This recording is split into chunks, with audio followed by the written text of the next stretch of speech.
बड़ी बहू। उमा जी की बहू पिंकी को गप्पे मारने की बहुत आदत थी। वो जब भी किसी के बारे में बातें करती तो बड़े बड़े गप्पे फेंका करती।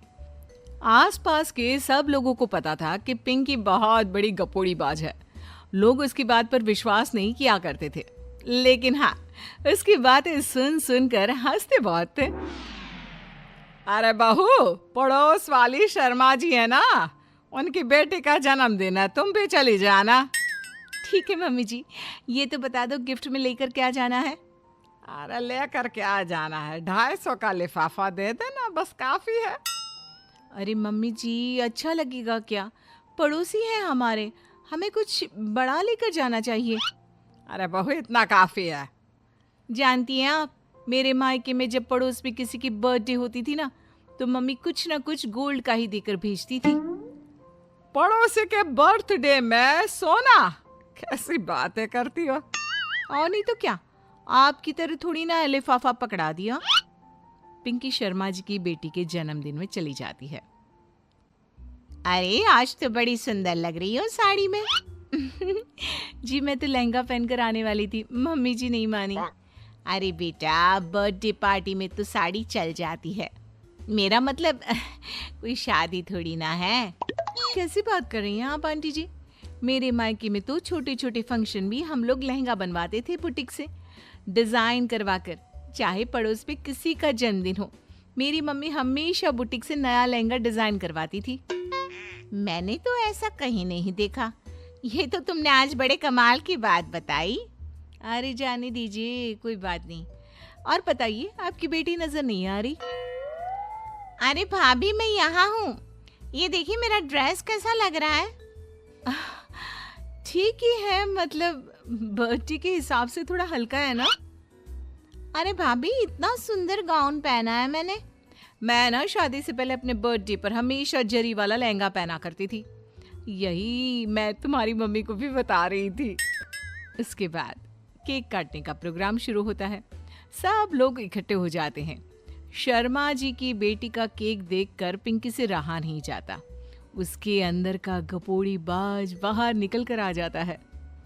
अरे इतना छोटा सा केक! अरे बेटा, मेहमानों के हिसाब से ही है, जितने लोग इतना बड़ा केक। आंटी जी, कम से कम 4 या 5 मंजिल वाला केक तो बनाना चाहिए था। आपकी बेटी का बर्थडे रोज रोज थोड़ी ना आता है। मेरे बर्थडे पर हमेशा पापा 4 केक बनवाते थे, सारे केक 4-4 मंजिल के होते थे। वहां पर सारे लोग उमा जी के मोहल्ले के ही थे और वो पिंकी के गप्पे मारने की आदत से अच्छी तरह वाकिफ थे, इसलिए सब लोग उसकी बात सुनकर हंसने लगे, लेकिन किसी ने पिंकी से कुछ नहीं कहा। एक दिन सुबह सुबह पिंकी ने अपनी सास से कहा, मम्मी जी, मेरे मम्मी पापा मुझसे मिलने के लिए यहाँ आ रहे हैं। अरे वाह, ये तो बहुत अच्छी बात है। उनके आने की तैयारी करो, अच्छा अच्छा खाना बनाओ। वैसे कब तक आएंगे? मम्मी जी फ्लाइट से आ रहे हैं, कल शाम को 4 बजे की फ्लाइट है। फ्लाइट? लेकिन बेटा, तेरा मायका तो यहाँ से 2 घंटे की दूरी पर है। तेरे मम्मी पापा फ्लाइट से कब से आने लगे? अरे मम्मी जी, आपको पता नहीं है, मेरे मम्मी पापा ना आधे घंटे की दूरी के लिए भी फ्लाइट का टिकट बुक करवाती है। अरे गप्पे थोड़े कम मारा करो बहू, कोई फ्लाइट से तब आएगा ना जब यहाँ पर एयरपोर्ट होगा। तुम्हारी मम्मी क्या उड़ कर आएगी घर में? अरे हाँ मम्मी जी, मैं तो भूल ही गई थी। वो क्या ना, मेरे मम्मी पापा हमेशा फ्लाइट से ही ट्रैवल करते हैं, तो मेरे दिमाग से ही निकल गया था। अगले दिन पिंकी के मम्मी और पापा पिंकी से मिलने के लिए उसके घर आते हैं। आइए आइए जी, आपका बहुत बहुत स्वागत है। और समदन जी, हमारी बेटे की कोई शिकायत तो नहीं ना? ठीक से संभाल लिया है ना आपका घर? अरे मेरी बहू बहुत समझदार है, घर का काम बहुत अच्छे तरीके से करती है। बस थोड़ा ज्यादा बोलने की आदत है उसे, आपको परेशान करती होगी ना? बात तो आपकी सही है, उसकी थोड़ा ज्यादा नहीं बहुत ज्यादा बोलने की आदत है। लेकिन कोई बात नहीं, आपकी बेटी दिल की बहुत अच्छी है, बस थोड़ा बोलती ही तो ज्यादा है। पिंकी बेटा, इधर आओ, देखो तुम्हारे मम्मी पापा आए हैं, तुमने इनके लिए खाना तो बना लिया ना? वो क्या है ना मम्मी जी, आपसे एक बात कहनी थी। हाँ हाँ बोलो बहू, क्या बात है, डरने की कोई जरूरत नहीं। वो मम्मी जी, मैंने सोचा मम्मी पापा आए हैं तो खाना बाहर से मंगवा लेती हूँ। अरे कोई बात नहीं बेटा, वैसे भी तुम किचन में काम करने लग जाती तो अपने मम्मी पापा से बात कब करती। बहुत अच्छा किया। अब तुम अपने मम्मी पापा के साथ बैठकर आराम से बात करो, मैं अंदर जाती हूँ।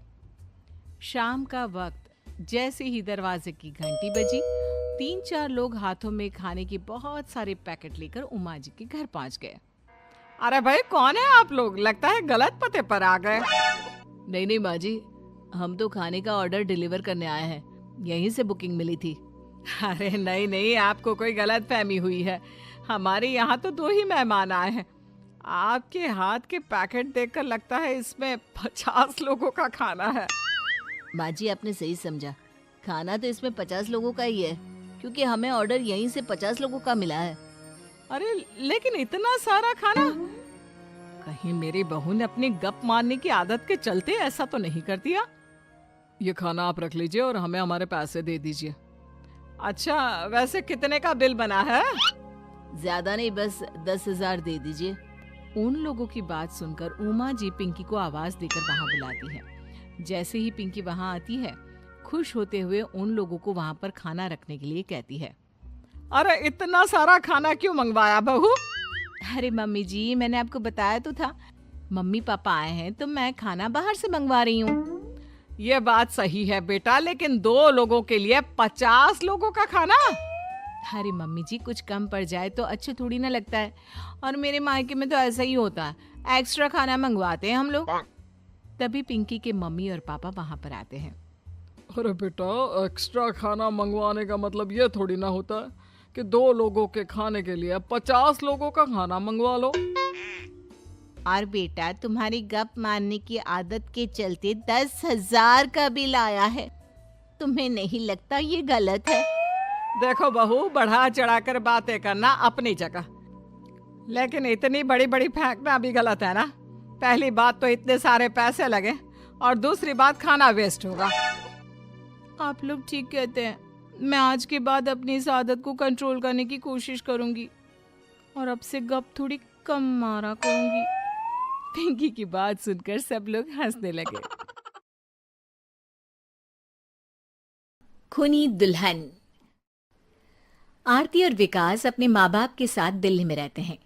जर्नलिस्ट होने की वजह से विकास को बहुत बार काम के लिए देर रात तक ऑफिस में रहना पड़ता है, जिस पर ज्यादातर आरती जाग कर उसका इंतजार करती रहती है। इसी तरह एक रात आरती विकास का इंतजार करते हुए घर की बालकनी में खड़ी होती है। इनकी जॉब तो जैसे मेरी सौतन बन गई है। मुझसे ज्यादा उसी के साथ टाइम स्पेंड करते हैं और हम यहाँ इंतजार करते हुए मर जाएं।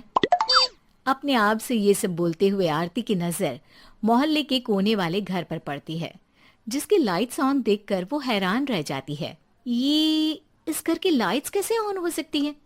यहाँ तो सालों से कोई नहीं रहता। वो ये सोच ही रही होती है कि तभी उसे घर की खिड़की पर औरत की परछाई के साथ लाल चुन्नी दिखाई देती है, जिसे देख आरती डर से चिल्लाने लगती है। भूत! कोने वाले घर में भूत है! आरती की आवाज सुन उसके घर वालों के साथ मोहल्ले के लोग भी अपनी बालकनी में निकल आते हैं। अरे क्या हुआ? आधी रात में बावरों की तरह क्यों चिल्ला रही है? भूत! वहाँ भूत है! आरती की बात से सब उस घर की तरफ देखने लगते हैं, लेकिन वहाँ कुछ नहीं होता। भाभी जी, लगता है आपने सपना देखा होगा। मैं बालकनी में खड़ी होकर सोऊंगी क्या? बता रही हूँ, अपनी आंखों से देखा है। घर की लाइट्स ऑन थी और वहाँ किसी का साया भी था। अरे तुम अक्सर विकास भैया के इंतजार में देर रात तक जागती हो ना, क्या पता नींद पूरी नहीं होने की वजह से कोई भ्रम हुआ हो। मोहल्ले के सब लोग और आरती के सास ससुर उसे समझा ही रहे होते हैं कि अचानक उसी घर से किसी औरत के गाने की आवाज सुनाई देती है। आजा ओ मेरे प्रियतम आजा। आवाज सुन सब हैरानी और कंफ्यूजन से उस घर की तरफ देखने लगते हैं कि तभी उन्हें लाल जोड़े में औरत का साया वहां दिखता है, जिसे देख पूरा मोहल्ला सकते में आ जाता है। अरे ये तो कोई दुल्हन है। अरे नहीं नहीं, भूतनी है। अरे फिर तो पक्का तेरी दुल्हन है। अरे नहीं नहीं, वो तो मायके गई है। हद है, पहले इससे निपट ले, बाद में इस पर डिस्कशन कर लेना। बड़ा भ्रम बोल रहे थे ना, अब फटी ना सबकी। और नहीं नहीं, मैं किसी से नहीं डरता भाभी जी।